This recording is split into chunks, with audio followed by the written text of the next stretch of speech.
అందరికీ praise lord. దేవుని నామానికి మహిమ కలుగును గాక. మీరందరూ బాగున్నారు కదా? మీరు పెడుతున్న ప్రతి ప్రార్థన రిక్వెస్ట్ కనుదని మేము ప్రార్థన చేస్తూ ఉన్నాం. మా ఆశ అంతా ఒకటే, ఎక్కడైతే మీరు తృణీకరించబడ్డారో, ఎక్కడైతే వెలివేయబడ్డారో, ఎక్కడైతే గుండెలు పగిలేలాగా ఏడ్చారో అదే స్థలాల్లో నా ప్రభు మీ అందరినీ హెచ్చించబోతున్నారు. విశ్వాసంతో ప్రార్థన చేయండి. ఘనమైన విజయాలు ఖచ్చితంగా నా ప్రభు మీ అందరికీ దయచేయబోతున్నారు. God bless you all. ఈరోజు మీ అందరితో ఒక ప్రాముఖ్యమైన విషయాన్ని పంచుకోవడానికి ఆశపడుతున్నాను.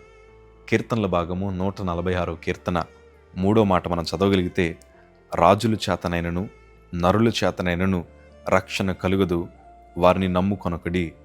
ప్రభు లేఖనాలు స్పష్టంగా సెలవిస్తున్నాయి, రాజులను కానీ మనుషులను కానీ మీరు ఎన్నడూ నమ్మొద్దు. ఎందుకో తెలుసా? వారందరూ అవసరానికి మనల్ని వాడుకుని వదిలేస్తారు. ఈరోజు మీ హృదయం గాయపరచబడ్డం గల కారణం ఏంటో తెలుసా? మీరు ఎవరినైతే ఎక్కువ ప్రేమించారో, మీరు ఎవరి మీదైతే ఎక్కువ నమ్మకం పెట్టుకున్నారో వారే మీ గుండెల మీద తన్ని వెళ్ళిపోయారు. ఎప్పుడు నా అనుభవంతో ఈ మాట పంచుకుంటూ ఉంటాను, your best friend can become your strongest enemy.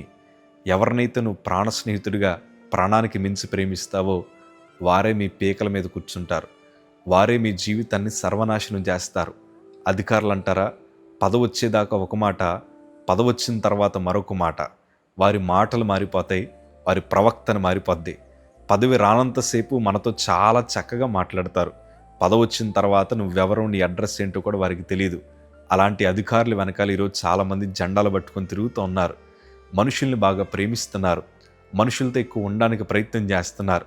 ఫోన్లో చూడండి ఎంతమంది ఎంతసేపు మాట్లాడుతూ ఉంటారో, వారందరినీ అతి ఎక్కువగా ప్రేమిస్తారు. కానీ చివరాఖరికి మోసపోయి కొంతమంది సూసైడ్లు చేసుకుంటున్నారు, అప్పుల పాలైపోతున్నారు. మానసిక ఒత్తిళ్లు అతి ఎక్కువగా పెరిగిపోతున్నాయి. ఎవరిని చూసినా డిప్రెషన్లో ఉంటూ ఉన్నారు. దీని అంతటికి గల కారణం ఏంటి తెలుసా? ఎక్కువ మనుషుల్ని ప్రేమిస్తున్నాం, వారి మీద ఎక్కువ నమ్మకాన్ని పెట్టుకుంటున్నాం. ఈరోజు సేవకుడిగా నా అనుభవంతో చెప్తున్నాను, నేను కూడా ఒకప్పుడు మనుషుల మీద ఆధారపడిన వాడినే. స్నేహితులంటే చాలా ఇష్టం. నాకు చాలామంది స్నేహితులు ఉండేవారు. ఫోన్ నెంబర్ లెక్క పెట్టుకుంటే సుమారు 2600 మంది పైనే ఎక్కువ స్నేహితులు ఉండేవారు. వారందరినీ నమ్ముకున్నాను, మోసపోయాను. నేను బ్రతుకుండగానే నా ఫేస్బుక్ మీద రెస్ట్ ఇన్ పీస్ అని పెట్టారు. ఎవరో చెప్పారట, జోషికి క్యాన్సర్ వచ్చింది, దారి మధ్యలోనే రక్తం కక్కుని చనిపోయాడని ఎవరికో చెప్పారట. వాళ్ళందరూ నేను బ్రతుకుండగానే రిప్ అని పెడతా ఉంటే గుండె తరుక్కుపోయింది. అంటే మనుషులు ఇలా ఉంటారనిపించింది. కానీ ఎప్పుడైతే నేను ప్రభు వైపు చూశానో, ఎప్పుడైతే దేవుని మీద ఆధారపడడం ప్రారంభించానో, ప్రభు నా జీవితాన్ని మారుస్తూ వచ్చారు. ఈ హృదయంలో గూడు కట్టుకున్న గాయాలన్నింటినీ కూడా నా ప్రభు మాన్పి మనశ్శాంతిని ప్రభు నాకు దయచేశారు. అందుకే భక్తులు అంటారు కదా, మనుషులను నమ్ముకునేటి కంటే యెహోవాను ఆశ్రయించటం మేలు, రాజులను నమ్ముకునేటి కంటే యెహోవాను ఆశ్రయించటం మేలు. ఎందుకంటే ఆయన మనల్ని ఎప్పుడు మోసం చేసే దేవుడు కాదు. ఆయన మనల్ని వాడుకుని వదిలేసే దేవుడు కాదు. పడిన చోట మనల్ని హెచ్చించే దేవుడు ఆయన. కన్నీరు కార్చిన చోట ఆనంద బాష్పాలు కురిపించే దేవుడు ఆయన. కీడు వెనకాల మేలు దాచించే దేవుడు ఆయన. ఈరోజు ప్రియ సంగమా, ఇప్పటిదాకా చాలామంది మీద ఆధారపడి ఇప్పటికే చాలా నష్టపోయావు. ఇప్పటిదాకా చాలామందిని ప్రేమించి ఇప్పటికే చాలా కృంగిపోయావు. ఎప్పుడు చూసినా ఏడుస్తూనే మన బ్రతుకు కొనసాగుతుంది. ఈరోజు నేను అంటాను, ఆ కన్నీటిని తొడవడానికి నా ప్రభు సిద్ధంగా ఉన్నాడు. నీ హృదయం అనే తలుపు దగ్గర నా ప్రభు తడతా ఉన్నాడు. దేనికో తెలుసా? నీ జీవితాన్ని మార్చాలని, నీ హృదయాన్ని మార్చాలని, నీ యొక్క పరిస్థితులన్నింటినీ తారుమారు చేసి నిన్ను ఘనపరచాలని నా ప్రభు ఆశపడుతున్నాడు. ఒక్కసారి నీ జీవితానికి ప్రభుకి ఇవ్వండి అయ్యా.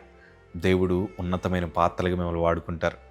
ఇప్పటిదాకా చాలామందికి మీ గుండెల్లో స్థానాన్ని ఇచ్చారు కదా, వారందరూ మిమ్మల్ని గాయపరిచారు. ఒక లెక్క చెప్పాలంటే గుండెల్లో తన్ని వెళ్ళిపోయారు. కాకపోతే నా ప్రభు అట్లాంటి వాడు కాదయ్యా. మీ జీవితంలో ఒక అమూల్యమైన పాత్రగా, విలువ కలిగిన సాధనాలుగా నా ప్రభు మిమ్మల్ని మార్చాలని ఆశపడుతున్నారు. ఈరోజే మీ జీవితాన్ని దేవునికి ఇవ్వండి. మనుషులు నమ్మకండి, జాగ్రత్తగా ఉండండి. ఎవరెలాంటి వారో, ఎవరెలాంటి మనస్తత్వాలు కలిగిన వారో మీకు తెలియదు కదా. అందుకే వారికి ఎంత దూరంగా ఉంటే అంత మంచిది. దేవుడు మీ పక్షాన్ని నిలబడతాడు. దేవుడితో ఉండండి. Praise the Lord. God bless you.